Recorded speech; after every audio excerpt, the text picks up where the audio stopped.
Alaska, a land shrouded in mystery and cloaked in the wild unknown, where the breathtaking landscapes hide dark secrets beneath their beauty. In the shadows of the last frontier, people disappear, swallowed up by the vast wilderness. These are not just stories, they are unresolved mysteries that echo through the frozen air. Join us as we unveil 5 chilling tales of unexplained disappearances in Alaska, each one more mysterious and unsettling than the last.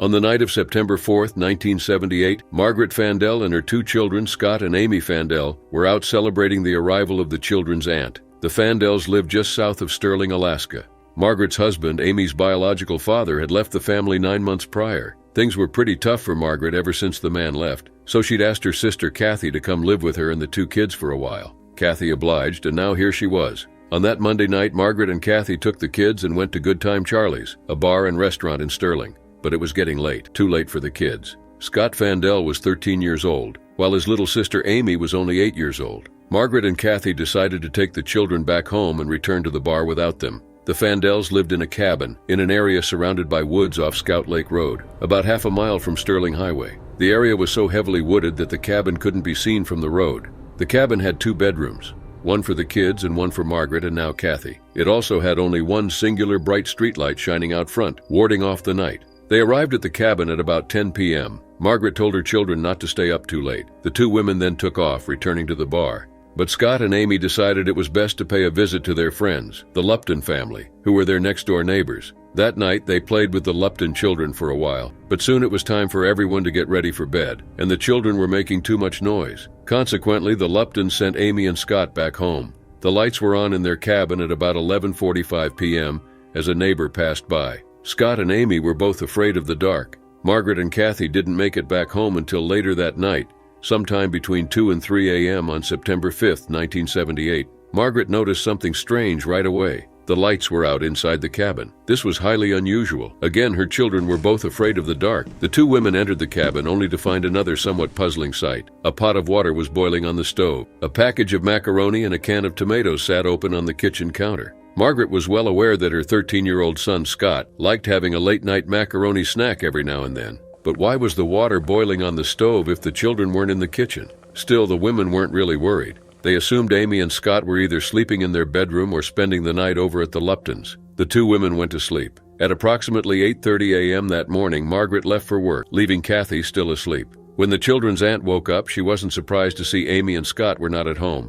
After all, it was a Tuesday, a school day. She went about her day. But things turned worrisome at some point that morning when Margaret tried to reach Amy at school. She called the institution, wanting to speak with her daughter. Instead, she was told Amy never got to school that day. That was strange enough to make Margaret want to go look for her children, but her boss wouldn't let her leave work. Later that day, the Lupton children came over to the cabin. They asked Kathy about Scott and Amy's whereabouts. That was when Kathy learned her niece and nephew hadn't attended classes that day, nor had they spent the night at the Luptons. She called Margaret, who in turn called the police. Police started searching for the children. They found bullet casings outside the cabin but couldn't figure out whether they were connected to the children's disappearances. A witness came forward, claiming to have seen a black sedan on the road near the cabin that fateful night. Police eventually found the owners of the sedan, 2 carnival workers. As it turned out, Margaret had allowed them to sleep over at her cabin sometime before the children's disappearances. The 2 carnival workers were let go. They claimed they were in the area to pick up their checks after working at the Alaska State Fair. Dog teams scoured the woods. Local ferries were thoroughly searched too, but no trace of the children was found.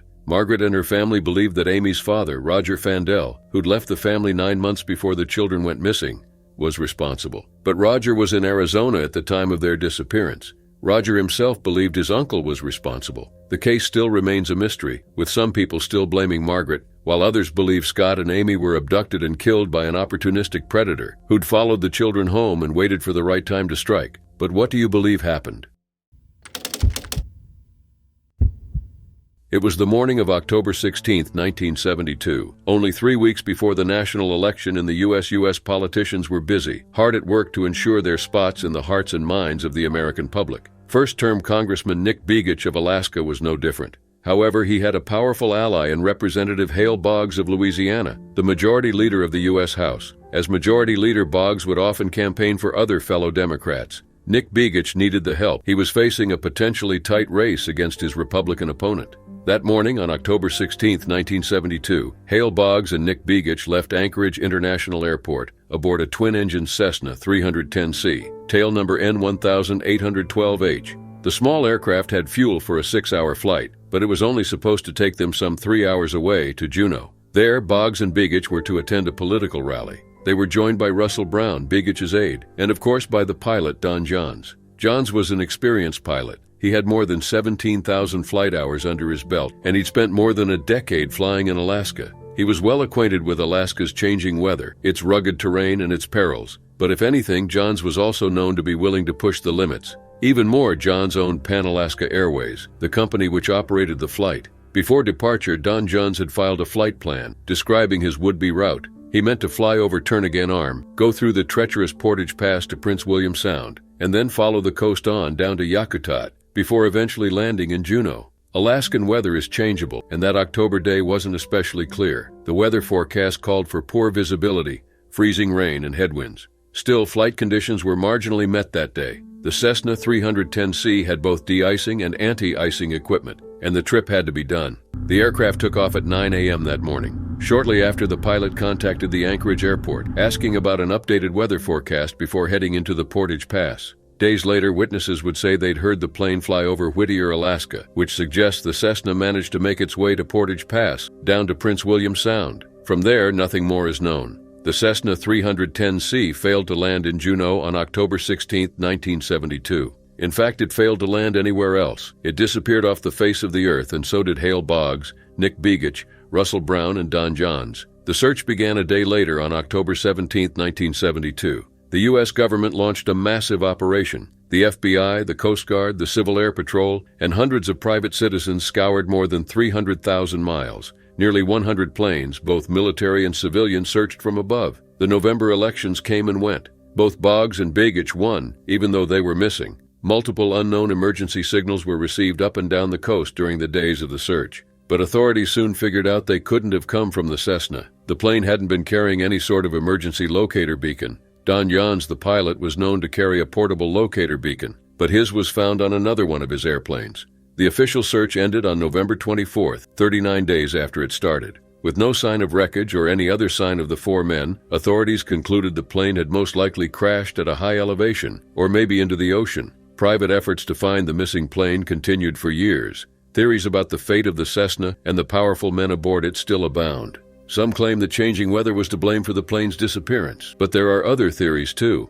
In 1971, a year before his disappearance, Hale Boggs publicly criticized the FBI and its leader, J. Edgar Hoover. What if the FBI has something to do with the incident, some conspiracy theorists ask. Others believe the Mafia, displeased with Boggs's anti-crime initiatives, caused his disappearance.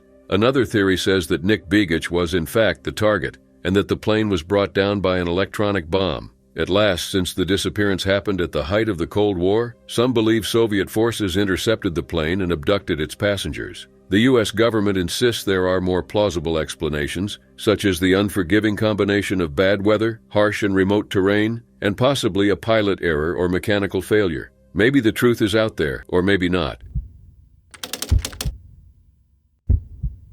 On June 11, 2001, Thomas Anthony Nusi checked into a Super 8 motel on the Minnesota Drive Expressway in Anchorage, Alaska. At 52 years old, Thomas was a registered nurse. His work took him all over Alaska. He'd travel to different Alaska towns and stay there for months at a time. At that point, Thomas had lived in Alaska for 7 years. He preferred staying in hotels or motels whenever he was in Anchorage, and that's why he didn't keep a residence in the city. Thomas also rented a storage unit for his personal belongings, including his Jeep. On June 15, 2001, 4 days after checking into the motel, Thomas Nusi met up with some of his friends. Later that night, a security guard at the motel reported witnessing a young woman and a man trying to break into Thomas's Jeep. The man was definitely not Thomas. He didn't match the latter's description. At about 9:47 p.m. on the evening of June 18, 2001, the 52-year-old man was seen at a Williams gas station nearby his Super 8 hotel. There, the man bought cigarettes, 2 lighters, chips, and a liter of soda. These might seem like unsurprising purchases, except for the fact that as far as anyone knew, Thomas Nusi wasn't a smoker.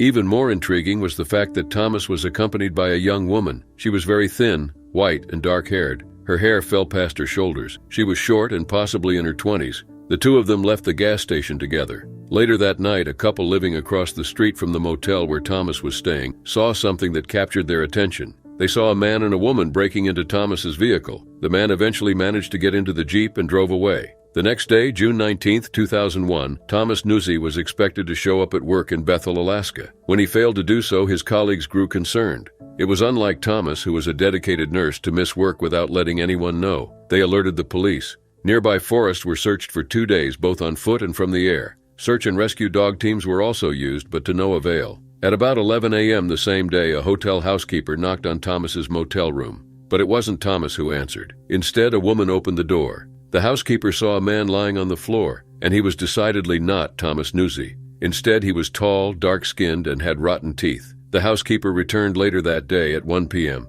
and found the unknown man sitting on the bed. She made him leave. In the meantime, Thomas's nephew, Stephen Reeves, was exploring Alaska when he received news of his uncle's disappearance. Stephen and his traveling companion decided to join the search. They were also joined by Harold Guernsey, Thomas's best friend. They made some very important discoveries. They found Thomas's storage unit unlocked. Inside, they found Thomas's wallet, his cell phone, his mountain bike, and his driver's license. His credit cards were inside the wallet. Stephen and his companion even found 2 lighters and a bag of chips, the very same Thomas had purchased days before. There was only one thing missing: Thomas Nuzzi's .38 caliber handgun. Stephen and his companions visited the Williams gas station, where they saw the footage of Thomas and the mystery woman. Another piece of the puzzle was revealed when Harold Guernsey, Thomas's best friend, revealed he'd called Thomas on June 18th. An unfamiliar man answered then, before passing the phone to a woman who told him Thomas had checked out and then hung up on Harold. Stephen emailed all his findings to the police and thus convinced them to assign 2 detectives to the case, something they had previously declined. But the investigation quickly stalled and no further clues were found. To this day, Thomas Nuzzi is still listed on the Alaska State Trooper online list of missing people. His disappearance as big a mystery as ever. It was the 4th of July, 2012, a time when Americans everywhere come together and celebrate. 65-year-old Michael Paul LeMaitre was also celebrating in a unique way. For the first time in his life, he was taking part in the Mount Marathon race in Seward, Alaska, south of Anchorage. The Mount Marathon race is an extreme event, a tough competition that has been run as an official event since 1915. Although the race starts at sea level and it's just 3 miles long, it entails a 3,022-foot vertical gain and loss over harsh, icy terrain. Once runners get to the peak of Mount Marathon, they have to choose their route for a dangerous descent, past several rocky cliffs. This isn't the kind of race that inexperienced runners should attend, but Michael LeMaitre was a rookie. He'd never been on Mount Marathon before. Still, he was a physically fit man who regularly visited the gym. He'd finished another longer race only a month before, and perhaps more importantly, he was an adventurous person who loved Alaska and its challenges. He shared his love for all kinds of sports with his wife Peggy, and with his children and grandchildren.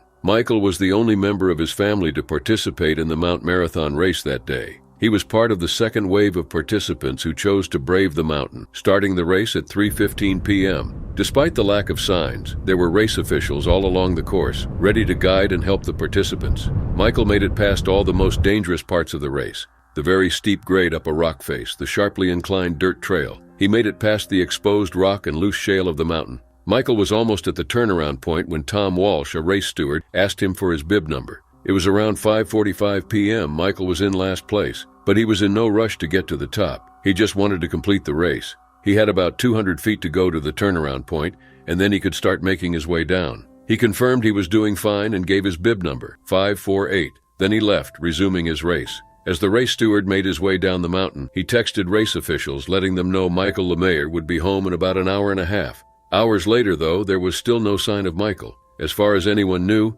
he never made it off the mountain. Overcome with worry, Peggy, his wife, reported Michael missing at about 8 p.m. that evening. An hour later, a search was already in full force. Almost 70 people scoured the mountain for the next several days, with helicopters and dog teams also searching for the missing runner. But nothing turned up, not even a piece of clothing. With no lead to follow, the official search was called off on July 15th. But Michael's family and friends continued to hope. They hired a cadaver dog, a helicopter, searched on foot, took high-resolution pictures of the mountain, and analyzed them carefully, to no avail. Michael's family had to make their peace with his mysterious disappearance. A year later, Michael's widow sued the Seward Chamber of Commerce for $5 million, but settled for $20,000. New safety measures were introduced by race organizers in 2013, including a 1-hour time limit for racers to reach the summit and sweeps of the mountain by volunteers after each wave of the race.